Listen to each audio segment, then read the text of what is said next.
మిత్రులారా, నమస్తే. ఈ వారం మీకు మరో మంచి సినిమా గురించి పరిచయం చేస్తాను.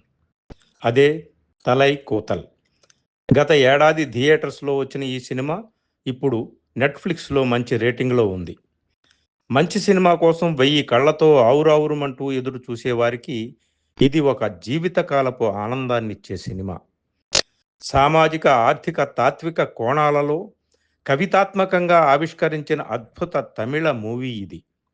ఈ సినిమాలో దిగువ మధ్య తరగతికి చెందిన పళని పాత్రలో సముద్రఖని తన నటనా వైభవాన్ని పీక్స్‌కు తీసుకువెళ్ళిపోయాడండి.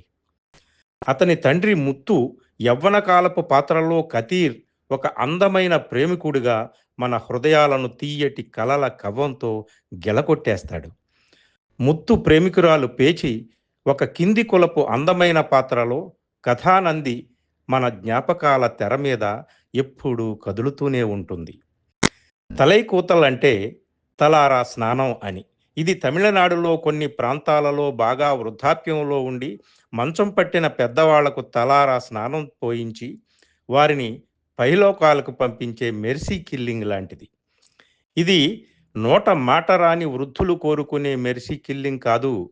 వారిని భరించలేక వారి కుటుంబ సభ్యులు ఇతర పెద్దల సలహా మీద ఇష్టం ఉన్నా లేకున్నా చేసే వృద్ధుల విముక్తి ప్రక్రియ.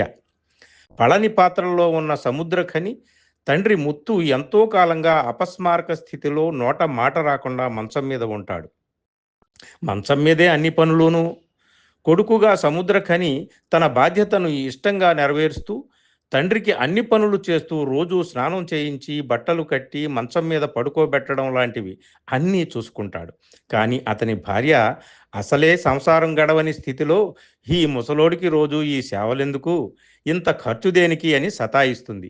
పళని పాత్రలో ఉన్న సముద్రఖని అతని భార్య పాత్రలో వసుంధర కాశ్యప్ నిత్య జీవన సంఘర్షణలో ఉంటారు. ఆమె తండ్రి సోదరుడు పళనిపై నిత్యం ఒత్తిడి చేస్తూ ఉంటారు. తలైకోతలు చేసేయమని.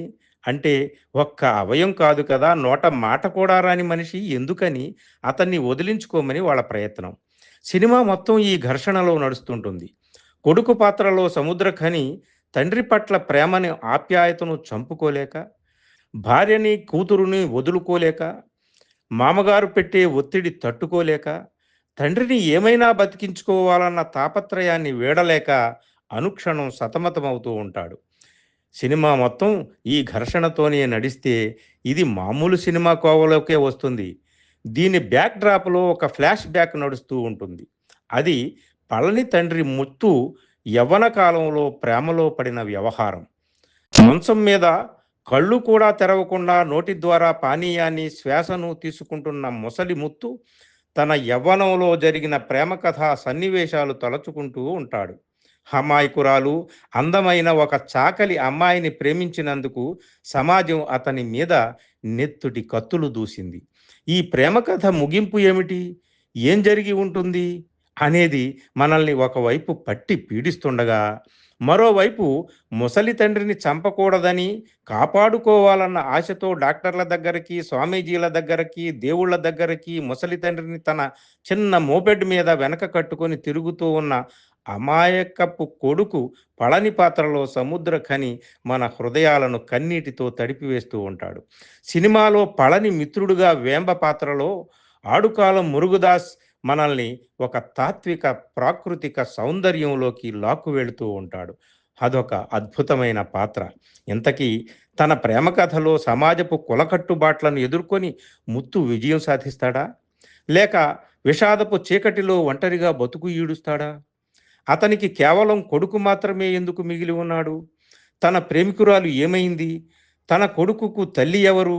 సినిమా చివరలో ఒక స్త్రీని నీడగా చూపించి డైరెక్టర్ వదిలేసిన ఆ పాత్ర ఏమిటి? ఇదంతా చాలా సస్పెన్స్లో నడుస్తూ ఉంటుంది. మరి పళని అనగా సముద్రఖని భార్యకు, మామకు, బావమరిదికి వారు చేసే ఒత్తిడికి లొంగి తన తండ్రికి తలైకోతలు చేసేస్తాడా? తండ్రిని చేతులారా ప్రాణాలు తీసి పరలోకాలకు పంపించేస్తాడా అనేది మీరు చూసి తెలుసుకోవాలి. ఈ సినిమాలో ప్రత్యక్షంగా చెప్పకుండా డైరెక్టర్ పాఠకుల ఊహకు మాత్రమే వదిలేసిన ఎన్నో విషయాలు ఉన్నాయండోయ్. సినిమా చూసి ఎవరి ఊహాశక్తిని వారు పరీక్షించుకోవాల్సిందే. కడుపులోనే కాదు, వారికి రెక్కలు వచ్చేదాకా నెత్తి మీద మోసి పెంచి పెద్ద చేసే తల్లిదండ్రులు మంచాన పడితే వారిని బలవంతంగా పిల్లలు వదిలించుకోవాలా? అలాంటి తరుణంలో పిల్లల కర్తవ్యం ఏమిటి? ఇంకా కులకట్టుబాట్లు అమలులో ఉన్న సమాజంలో ఒక ప్రేమికుడు తన ప్రేమ కోసం ఏం చేస్తాడు? కేవలం పేదరికం కారణంగానే పెద్దల భారాన్ని వదిలించుకోవాలనుకోవడం సమంజసమేనా?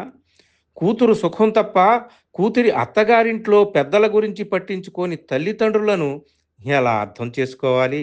ఇలా అనేక సంఘర్షణలతో ఎన్నో ప్రశ్నలకు సమాధానాలుగా ఈ సినిమాను అద్భుతంగా చిత్రీకరించాడు డైరెక్టర్ జయప్రకాష్ రాధాకృష్ణన్. సామాజిక, ఆర్థిక, మానవీయ కోణాలతో ప్రేమను మిళితం చేసి ఈ సినిమాను దృశ్యమానం చేసిన డైరెక్టర్ నేర్పు, ప్రతిభ అత్యద్భుతం అని చెప్పాలి. ఈ సినిమా రివ్యూలన్నీ పెద్దల మెర్సీ కిల్లింగ్ చుట్టూనే తిరిగాయి, కానీ ఈ సినిమాలో దర్శకుడు ప్రదర్శించిన తాత్వికతను, పొయిటిక్ ఎమోషనల్ ట్రీట్మెంట్ని, సొసైటీలో ఉన్న క్యాస్ట్ సిస్టమ్ అమాయక ప్రేమ జంట అమృత స్వప్నాలను ఎలా బ్లాస్ట్ చేస్తుందో చూపించిన తీరుతెన్నులను సమీక్షకులు ఎవ్వరూ పట్టించుకోలేదు. మీరు ఈ సినిమా మొత్తం చూశాక ఒక ఎమోషనల్ ట్రాన్స్లోకి వెళ్ళిపోతారు. కొన్నాళ్ల పాటు ఈ సినిమాలోని పాత్రలు, ఆ పాత్రల సంఘర్షణ, వారి హృదయాల్లో కురిసిన కన్నీరు అంతా మిమ్మల్ని వెంటాడుతుంటాయి. అదే గొప్ప సినిమా లక్షణం. ఈ పారామీటర్స్లో చూస్తే తలై కోతల్ నిజంగా అత్యద్భుతమైన సినిమా అనే చెప్పాలి. నెట్ఫ్లిక్స్లో ఉంది, ఇంగ్లీష్ సబ్‌టైటిల్స్ ఉన్నాయి. ఇంగ్లీష్ రాని వారికి కూడా కథ అర్థమవుతూ ఉంటుంది. పాత్రధారులందరూ తమ అద్భుతమైన నటనతో మనకు అన్నీ అర్థమవుతున్నట్టే చెబుతూ ఉంటారు. ఇంకెందుకు ఆలస్యం? వెంటనే సినిమా చూడండి. సినిమా నచ్చితే ఈ వీడియోని మిత్రులకు షేర్ చేసి సినిమా చూడమని సజెస్ట్ చేయండి. అన్నట్టు మర్చిపోయాను. ఇప్పటి వరకు నా ఛానల్ని సబ్స్క్రైబ్ చేయకపోతే ఇప్పుడైనా చేసుకోండి. పక్కనే గంట బటన్ ఉంది, నొక్కండి. మీకు నా నోటిఫికేషన్స్ కూడా వస్తాయి. ఉంటాను. ప్రతి వారం మీకు ఒక మంచి సినిమా లేదా ఒక మంచి పుస్తకాన్ని తప్పనిసరిగా పరిచయం చేస్తాను. నమస్తే, మీ ప్రసాద్ మూర్తి. Thank you.